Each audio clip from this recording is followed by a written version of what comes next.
Hello again and welcome to a new very special edition of Rolling Mondays with a completely different type of topic, confidence and resilience. I do know as an SEO myself, that is something that we suffer from potentially because of all the stress that the SEO sector especially has. So I wanted to invite a couple of people who, besides having very long, in-depth experience in the sector, they are now also coaches and mentors in this sector too. So on one hand, I have Kirsty Hulse, founder of Roar Training, who's a confidence coach. Hello, Kirsty. How are you? I'm good. Thanks, Elena. How are you? Very good. Thank you. Thank you for joining today. And hello, Hannah. How are you? Hannah Butcher is director of Belonging Digital and mentor and coach too. How are you, Hannah? I'm good. How are you? Very good, very good. Based on your experience, have you seen if search marketers, SEOs, PPC people in general that you work with, do we suffer more from confidence and resilience issues? Do you think that these are struggles that end up negatively affecting us more than others in our professional evolution? I think for me at least, so when I first got into this space probably about 2.5 years ago, I did some research and I spoke to over 1,800 people across lots of different sectors. And I asked them the question, what was it now? Have you ever said no to something that you wanted to do because of fear? 96%, 94% said yes. And so this is a universal consideration. And I definitely think there's, things within search, certainly things within agencies that can make this even more so. But this notion of not feeling good enough, of feeling afraid of ridicule, of holding ourselves back because of a fear of judgment, it's kind of how we're built as humans. So I definitely think this is something that so many people experience, and I've definitely found in my work that a lot of people internalize this, and it can feel very isolating, like it's only me that feels this way, but it really isn't. Like all of us to greater or lesser extents are scared about something at some point. That's my experience. Yeah, so I think more and more people are starting to have the discussion now, which is great. So I think everyone's being silently struggling by themselves with a lot of these feelings for quite a while, and we're only starting to really normalize it now in digital marketing, where we feel like, okay, it's okay, we can talk about these things. And actually, as I said, lots of people are experiencing these things, and 94% of people and you can relate to other people and have that discussion with them.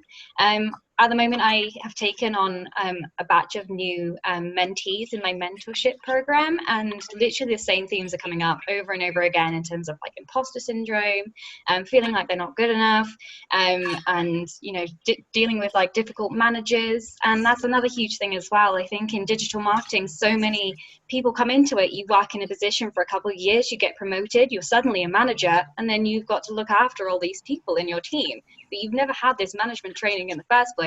So there's teams built of these poor management structures by no fault of anyone. It's just the fact that we haven't really traditionally built this into an agency structure where we're actually giving people management support so they can help people as they move through a company. Makes sense. Even me, who have been already doing this for quite a while, right? Like that, you always feel that you need to be catching up, right? Because the search landscape is always changing, the pace on one hand. And then on the other hand, I also think, especially with social media, right, that I know that in general has an impact on well-being and how we see ourselves, etc. SEOs and search marketers search a lot of our journey in Twitter. And of course, we tend to share the positives and not necessarily our struggles. So a lot of people say, oh my God, I am the only one suffering from these issues, and all of these people are implementing everything in a particularly successful way. I am the only struggling, right? But realistically, it's that is only the peak of a big iceberg that we cannot see. So I wanted to go a little bit more in depth into these particular scenarios. Which are those parts or issues that you see SEOs have, that you see that we do suffer from? Which are those ways, easy to follow guidelines or tips that you will give to search marketers? From my side, it's kind of just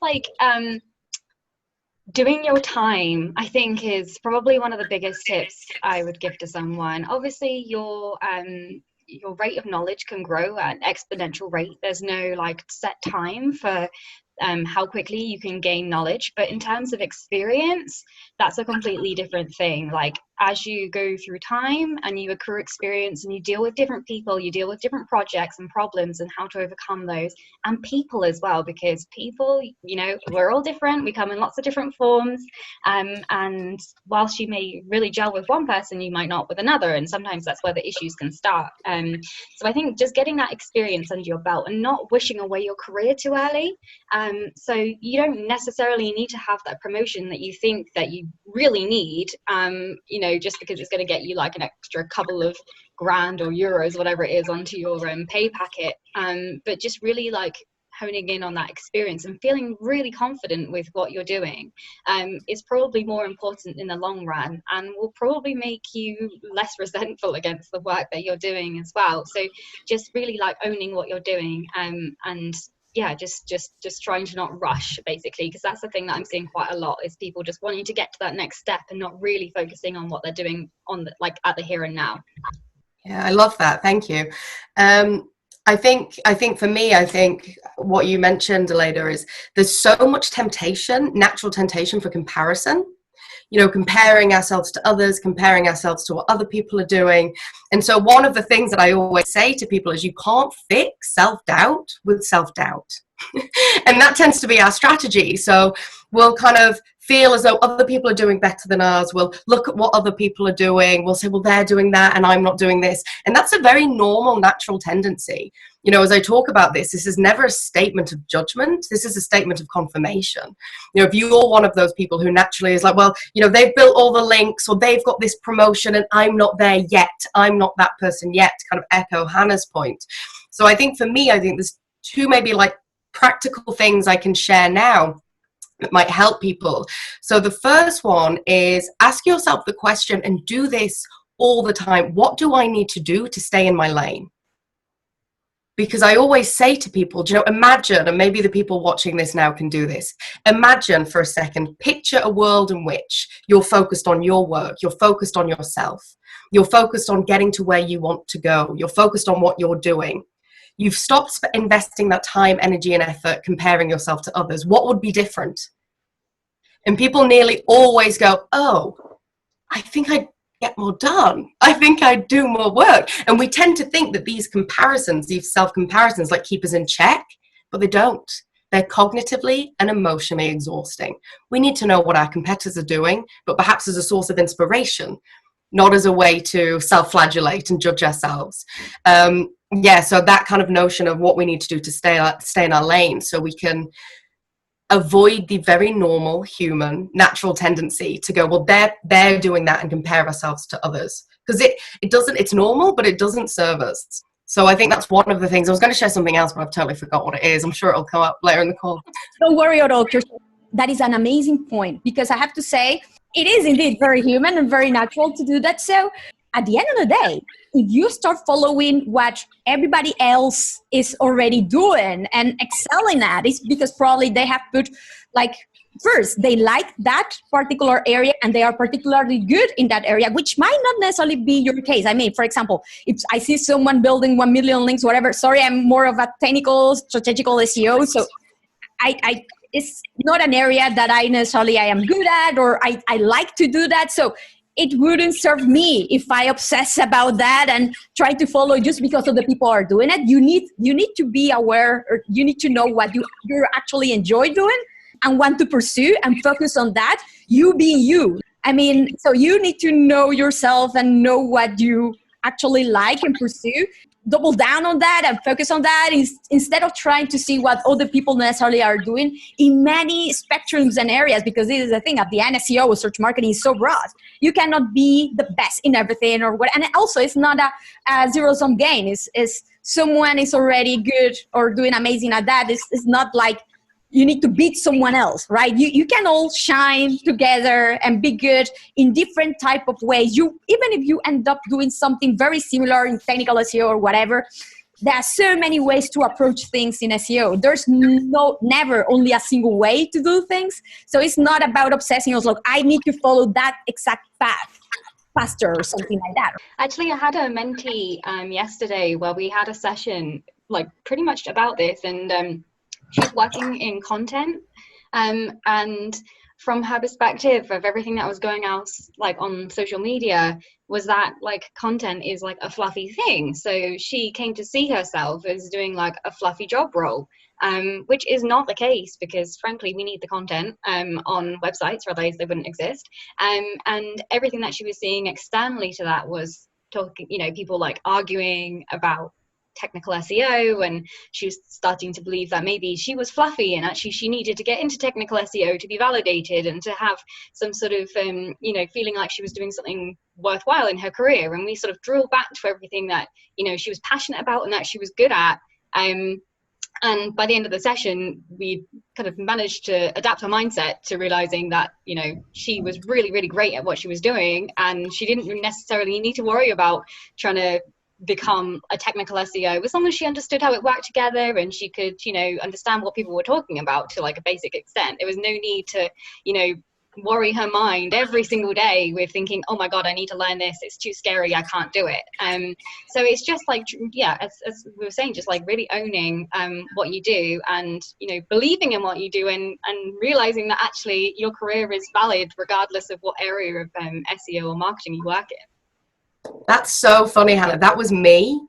So I, like 100%, when I first started speaking at SEO events in like 2010-ish, it was all technical. I remember I did a talk at Brighton in like 2012 maybe, and it was like injecting JSON LD using Google Tag Manager. Like, I didn't know that shit. Like, I just saw that session. yeah, and I just felt as though I would only be serious, I would only be worthwhile, I'd only be validated if I was doing this like really heavy duty technical stuff. And I think for me, I really got to the point where I was like doing something I love, and I was in flow, and I was very fulfilled when I was like, okay, so what actually like do I add? Like, what value do I add? Like, what good things can I do? And then you follow that. But yeah, so I definitely had exactly the same as your mentee, and I think it's very common. We feel as though unless we're being very serious, then we're not going to be taken seriously. But certainly throughout my career, I found that character, softness, humility is not mutually exclusive with performance. But that reminded me of one of the things that I was going to share that might be really helpful for people watching this who maybe are experiencing some similar things that Hannah's sharing. Is one of the kind of frameworks I share with my coaching clients is called the thoughts, feelings, actions framework. And that is basically that research shows that our thoughts impact our feelings. Sometimes it can go the other way around, but broadly, our thoughts impact our feelings impact our actions, and our actions impact our results. So typically, if we're feeling like stuck, if we're feeling not very confident, if we're feeling not very empowered, people will come to me and say, hey, Kirsty, can you teach me some skills to be confident? And I'm like, yeah, I can. There's tips and things where we can project as confident. But really, the more powerful thing to do is fix the original thought. Because if we have thinking that we're not as good as others, if we have thinking that if we stand on a stage we'll be ridiculed, if we have thinking that we don't deserve to be here, then that in turn, those thoughts will bring about feelings. And those feelings will be things like fear, pain, anxiety, apprehension. Those feelings will bring about results of, well, avoidance, stress, stop doing it. And so then we get those actions. And actually, so that's a really useful framework that people can use to go, okay, so what results am I getting that I'm not happy with? And what's my original thinking on that? And it can be a really powerful way to like shift our perceptions of ourselves and how we feel about situations and scenarios. So I use that a lot. So I'd recommend anybody to have a go of the thoughts, feelings, actions framework, because it can be super illuminating, especially when we have beliefs that don't necessarily serve us. Excellent. Actually, you just mentioned something that in particular I see asked again and again in general, right? And a few people even ask me, because I have a bit of experience on that, speaking, right? For me, speaking is about sharing my journey, sharing what I have found particularly useful or not, and sharing it on a stage rather than in a writing format, right? Like you can share in different formats, as a blog post, in a video, and on a stage. However, I do know that some people is speaking on a stage. It's some of the most scary ever things that you can probably do. It would be great to hear from you if you have particular advice to control those fears, to manage that, because I also understand that maybe some people they are not just necessarily interested in doing that, and that is completely okay too. That is important to say. And you won't be less successful just because you don't enjoy doing it. If you don't enjoy it, then okay. But if you think that you may enjoy it, and it's about controlling those fears, it would be great to hear your advice now. Well, I'm a natural introvert, so speaking for me was never anything that was going to be in my journey. Like when I was in school, all of my report cards from my teachers were like, Hannah never puts her hand up in class, Hannah never volunteers an answer, Hannah's very quiet. Like I'd do my work, I'd get on with it, it was fine. Then I joined an agency where in my job role, it was built into it that I needed to do some speaking on stages, and I was like, great. So I did my very first one. I remember sitting in a Starbucks and just like smelling the coffee around me, feeling like sick to my stomach and thinking there's no way I'm gonna do this. And I was like, I think I was second on in the morning, and I was like sat backstage, like pumping metal music into my ears, and I was just like, just got to get through this 20 minutes. And like the feeling when you go on stage and your throat goes dry and you're just like, but as soon as you start speaking, you know what, like all of those feelings disappeared for me. And I was finally, after all of that worrying, it was almost like therapeutic. I was like getting it out of my system. Every word that I delivered was like another word that was getting me closer to the end of the presentation. And I felt at the end of it, like all the adrenaline, I'm never going to do that ever again. And then a few months later, I was like, you know what, I am going to do that again. And like I've done like quite a few speaking opportunities on stages since. And actually, like last September, I went to Toronto for Shine Boot Camp, of which Kirsty was one of the coaches at. So she saw me like quivering away in my little British accent to a load of Americans and Canadians who were doing their presentation there. But all of these things, there's so many workshops and like classes and places you can go to try and like hone those like confidence skills, and also just like the speaking part of it as well. So there's so much out there that if people are interested in, like there is plenty you can learn, and there's plenty of people out there who are like willing to help. But it is scary, there's no doubt about that. But if you can start delivering those first few words like I did, then you're kind of like on your way into your speaking journey. Yeah, that's so true. Thank you. And you did great at Shine, by the way. I still reference your presentation now. Genuinely. I referenced it to someone yesterday. And I think for me, a lot of people will come to me because I think my space, and this happened by accident. So my kind of journey is I was running an SEO agency, and then 2017, a long time ago, I was speaking at an event with Systrix, who are brilliant, and they've been very brilliant in supporting this since. But it was me and 25 white guys. So I started giving free presentation training to women to help level the playing field. And I have to stress, Systrix have been amazing at like supporting that since. And so I started giving free presentation training to women to do my bit to kind of level it. And one of the things that I really found was it's not about learning how to present, it's actually really understanding that you can. And so many people now, like I've probably helped hundreds of people get on stages, and one thing that I've always found to be the case with, like, in fact, probably thousands of people, they'll come up to me and they'll go, I'm really, really nervous about public speaking. And my response is always like, yeah. Like, that's it. It's scary. And people tend to come to me and go like, with an expectation of the eradication of nerves. But my job is not to eradicate nerves. My job is to help us accept them and to just be like, oh, there's some nerves, okay. And not see, so many of us, we're taught as children to avoid pain, to avoid fear. And so when we feel these nerves, we'll avoid doing things because we don't want to feel them. It's unpleasant. And neurologically speaking, it is akin to threatening our survival. Like our body's like, danger, danger, danger, we're going to die. Like that's what our primitive brain is telling us. So it's so normal that if we're getting on a stage, if we're exposing ourselves to ridicule and judgment, which is par for the course when we're speaking, like I'd be lying if I said I haven't had moments when I've got on a stage and I've been trolled. Like SEO industry, it's kind of what happens. But the key thing is to understand that there's nothing unique. The nerves themselves aren't telling you anything about your abilities. The nerves are just part of it. The nerves is just your normal, natural human response to protect yourself from danger. So there's lots of techniques we can do to diminish those nerves and like soften them in the moment. But the first thing I always say, always, is your nerves are there to help you. when I was doing loads of speaking, maybe 2017, I had like a spate where I was doing like one a week, and you will have had this later, where it's just constant. And over that time, my speaker ratings went down. And it's because I'd lost my nerves. It was like another day at the office. And when we don't have, all nerves mean is you give a shit about the outcome. So those nerves are good. Nerves are your friend. And sometimes they can be debilitating and get to the point where we don't perform. And maybe we can talk about that later on the webinar. But I think the main thing I want to say is nerves themselves aren't a big deal. We all have nerves. There's nothing new or unique about it at all. Yeah, but I think that in my case, instead of seeing it as nerve, it's like I feel excitement. It's the adrenaline. And at some point, like people ask me nowadays, like, oh my God, you should be like, what about not speaking or not traveling enough? And I say, like, I miss the adrenaline, right? I understand that potentially, even for my body or my brain, potentially being at home right now working because of COVID, whatever it might be, healthier even. But yes, I do miss I'm maybe an adrenaline junkie, right? I need the stress before going on the big stage. Makes you feel a little bit alive, right? Also, at the end of the day. Yeah. Nerves and excitement are the same physiological response. The only thing that changes is our perceptions.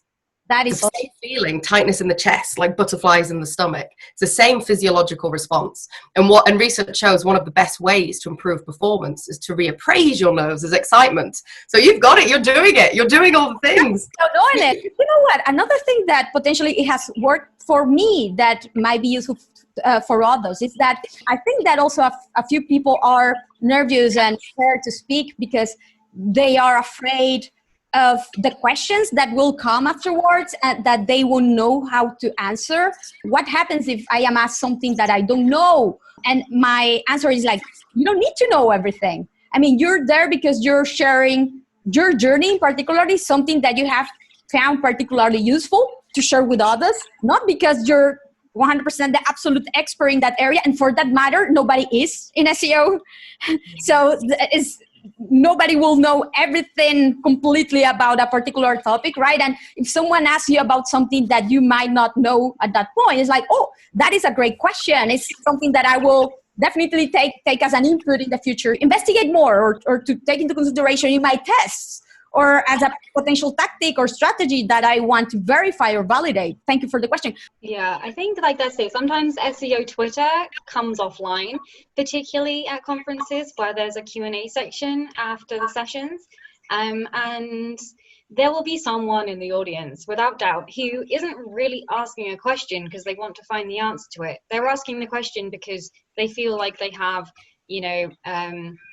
a better understanding of the topic, or they're just trying to show off and, fluff the feathers of it and, kind of show off to the crowd. That's totally normal. And to be honest, most of the time people do that, everyone else in the audience kind of recognizes that's the case and they're not really asking like a valid question. So you're kind of just like, ugh.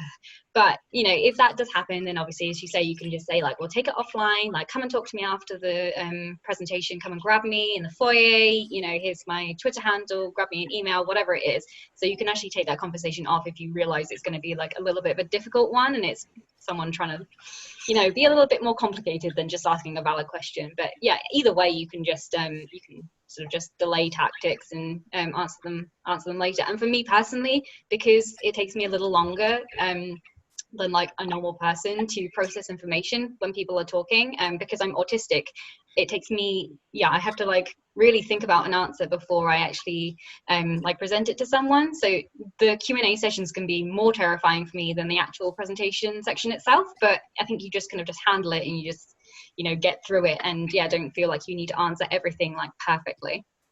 It makes complete sense for me, and hopefully after this to more people too.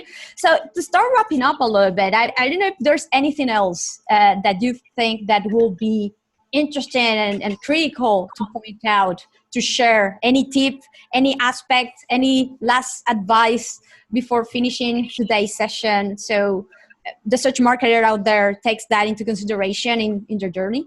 I think for me, As humans, we have two types of motivation. We have push motivation and pull motivation. And push motivation is when we are avoiding danger, avoiding threat. And that is along the lines of, I don't want to be seen as stupid. I don't want to get it wrong. I don't want to be caught out in these questions. I don't want. And for us as humans, it's actually quite difficult for us to stop or change our behavior. So I want to stop feeling nervous. I want to stop saying no. I want to stop being afraid. What's a lot easier for us as humans is to start. And so we have pull motivations, which is where we are excited by the future, where it's opportunity based. And so much research has shown that it's like considerably more motivating to focus on the positives rather than the negatives. So for those people who are perhaps watching this and the framework and the thinking is something along the lines of, I really want to stop being scared, or I really want to stop saying no to these opportunities, I really want to stop comparing myself to others, that's really good. Write those down and then figure out what you want to start in order to do that. And make the motivation, make the goals be about starting rather than stopping. So if you want to stop being scared, what do you need to start? Well, I need to start breathing more. I need to start meditating. I need to start doing more exercise, like whatever it is. And focus on the start, focus on the opportunity, because it's just much more motivating, much more motivating and much more sustainable. So I think that's maybe my final thought. And from me, I think it's to be in control and in charge of yourself, and to not let yourself like fit into like the thoughts or how someone else thinks that you should behave and who you should be and how you should act, and really define yourself rather than being defined by a current job role or what a manager thinks of you, what someone tells you, what someone's feedback is. That's just one opinion. And I think like just look inside yourself and really define, you know, what you're great at and what you want to be doing, and just hold on to that belief like as you move through your career, because ultimately you'll just be staying true to yourself. And like we have this all the time, people tell us that we're wrong, people tell us that we shouldn't be doing things, they have this belief and they for some reason think it's more important than what we say ourselves. So yeah, just really hold on to like who you are, and just, you know, if you're trying to grow in that area, just find people to support you and just give yourself a good like positive network of people to lean on. I love what you say, a couple of things. First one, oh my God, that is so important, that we are not taken down by the environment that at some point, at some stages in our life we are going through, right? Because potentially we might have that, I don't know, really bad abusive type of boss or environment or colleagues, whatever. So a negative, toxic type of environments that might take us down in our self-worth, also what we believe, what we can do. In my case, for example, if I would have left my environment that influenced me of what I could do, you know, I will pretty much be right now still in Nicaragua, being potentially a housewife or whatever like that, right? Like what society in that very traditional country will have told me that they expected of me, rather than the professional that I am right now, right? But it's important that you are able to identify that about yourself and know what you're capable of, and knowing that you don't need to be everything right now, but you should, it's normal to be able to evolve. And that takes me to the second point of something that you remind me of. I remember being at a conference in 2013, 14, something like that, and sharing something that was happening to me at the time or something like that, and then seeing these people again in 2016, 3 years later, something like that, 3-4 years later, and these people saying something, oh yes, but Aleida has this issue or whatever, and I was like, oh no, dude, that was 3-4 years ago. That has been long gone. Like I already sorted this out in this way. And it shocked me, two things. First, that the reaction of the person saying it is like, oh my God, you have evolved. It's like, and I was like, duh, of course, we all evolved. You cannot expect me to be the same 4 years after, right?